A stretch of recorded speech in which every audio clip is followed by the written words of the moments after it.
Hey everybody, How you doing? we are John and Dr. Edna Yeah. with Wealth and Wisdom. And as you know, Wealth and Wisdom is a coaching and consulting firm that is dedicated to helping leaders to reach their full potential through a focus of personal growth and leadership development.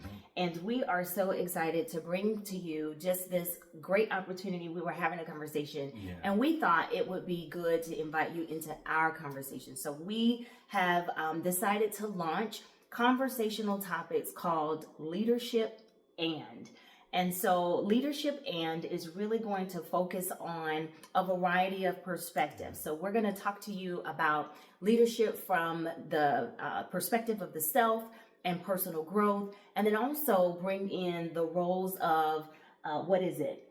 Leadership and growth as a spouse. Yep, and as expectations. a spouse. Yep, spouse and expectations. So we're going to talk about from the self, the perspective of the self, perspective from being a spouse, perspective of being a parent, and also a perspective of being a leader. So we're just going to bring these conversations and things that we talk about all the time and invite you in so that we can help and contribute to your personal growth and add value to your lives in this way. So our leadership and, that's what it's called, leadership and ...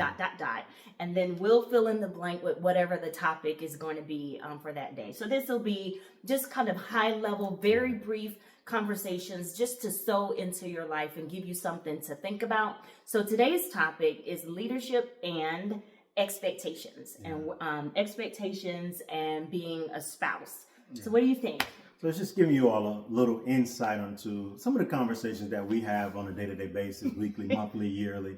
So this gives you a little bit of what we talk about in regards to development as a spouse and helping us to grow and develop to be the best person that we can be for our significant other.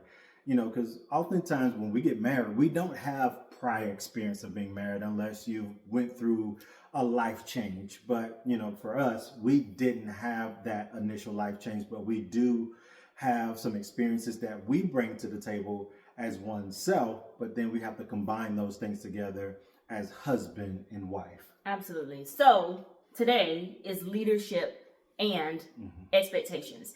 And this conversation really kind of came up for us. We were ironing clothes and talking about expectations of, you know, how do we get lost in that? And I was telling John that I have heard my brother say quite often. Actually, I've heard a lot of people say it, but I think he just received an award or something, and he was doing like an acceptance speech, and he was saying that, you know, he doesn't want to be a public success and a private failure. And I was like, absolutely.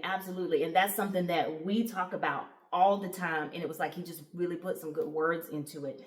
And so I had a question for John, and I was just like, well, how is it that, you know, people become a private failure? Like, how does that even happen in a relationship? And as leaders, how does that happen? And one of the things that he was talking about was expectations. You want to talk a little bit? And I think, you know, in regards to that being a public success and a private failure, you're getting all these accolades, you're getting all these awards, you're getting all these recognitions. So you're doing things to earn these awards and these accolades and recognitions, but you're not doing things privately to build your marriage, to build your relationship as a father, to build your relationship as the leader or the significant other in the relationship. So the public things that you're doing, that's great.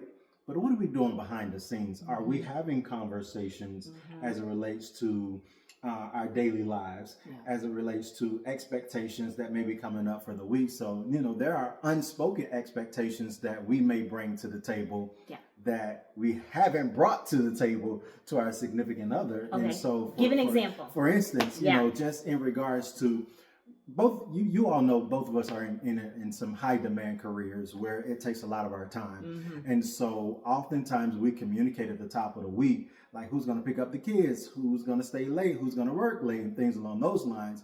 You know, oftentimes my wife picks up the kids, and at times I have to stay late for events and things, meetings along those lines. But I may get in the habit of, oh, she's going to get the kids, so I'm just going to stay late today, and not communicating that to you at the top of the week or having a conversation to and do one that. thing I can't stand is when people don't answer their phone. You got to answer your phone, because I know and I appreciate that you are Principal Miller. Yes. And that there are over 900 people at your school who are accountable to you and that you're accountable for.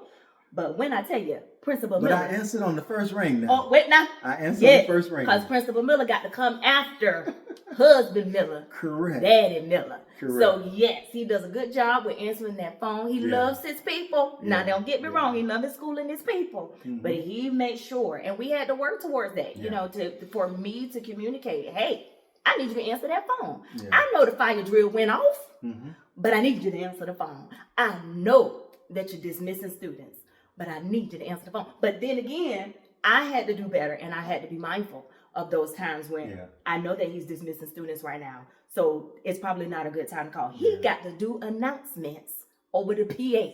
You probably shouldn't.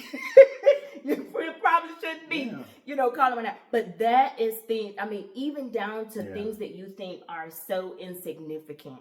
It's important to have those conversations about what is it that you expect from me as a wife, and what is it that you expect from me as a husband. And when you're in leadership and you have other people outside of your marriage and outside of your family who are counting on you, you've got to make sure that your priorities are in order. And the only way that you know to do that, you got to make sure that inside, in your private life and in your family life, in your marriage, that you all are on the same page. And sometimes, as we know, pages of the book turn. Right.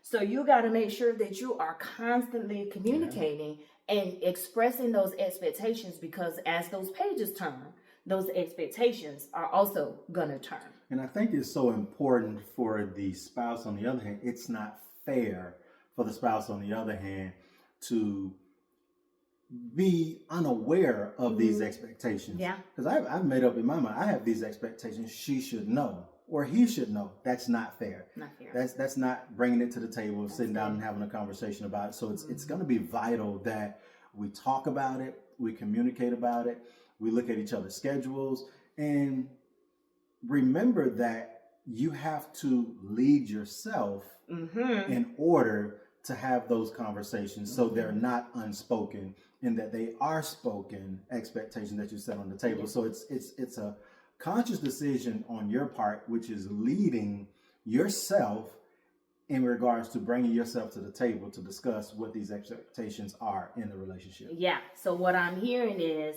personal accountability. That's really what that is. When he's talking about leading yourself, there has to be some awareness and being cognizant and having a high level of self-awareness and personal accountability to ensure that there is a clean line of communication and communicating those expectations of what do you need? That's the question. What do I need? What does he need? Well, the only way that you're going to find out what he needs is if you ask him what he needs. And that means that you have to cultivate an environment of vulnerability to be able to communicate and share those things with one another. So we could go on and on about this, but of course we said we were just going to drop little nuggets and spend just brief conversational topics. But take this information, think about it, and join us for future conversations with leadership and we will let you know kind of what the topics are, and we would love to hear from you. Join us. Of course, you can find us on our website at wealthinwisdomlive.com. You can reach us at info@wealthinwisdomlive.com and look for more information from us on our Facebook page, on Instagram, of course, at Wealth and Wisdom Live. You can find us, but we are just super excited to be bringing some content to you and engaging you in these fruitful conversations from leadership perspectives. But again, focusing on the self and focusing on your roles as a spouse, as a parent, and as a leader. We hope to be a blessing to your life and that you will join us for these future conversations. Have a good one. Take care.